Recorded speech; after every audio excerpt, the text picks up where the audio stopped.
endoprotez əməliyyat olmuşam, doktor ağrım hələ də keçmim, neynim? Bu biraz əslində üzücüdür. Niyə? Çünki əməliyyatdan sonra artıq şanslarımız çox düşür aşağı. Yəni burada artıq sağlam toxuma yoxdur.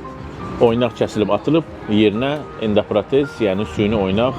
Bu ola bilər bud çanağında olsun, istəyir diz oynağında olsun. Burada artıq toxuma yoxdur ki, ora bir dərman maddəsi, hər hansı bir prosedur edək ki, ağrı aradan qalxsın.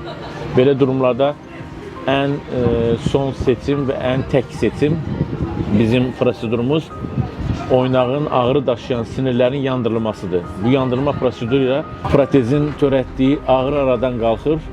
Təəssüf ki, problem aradan qalxmır.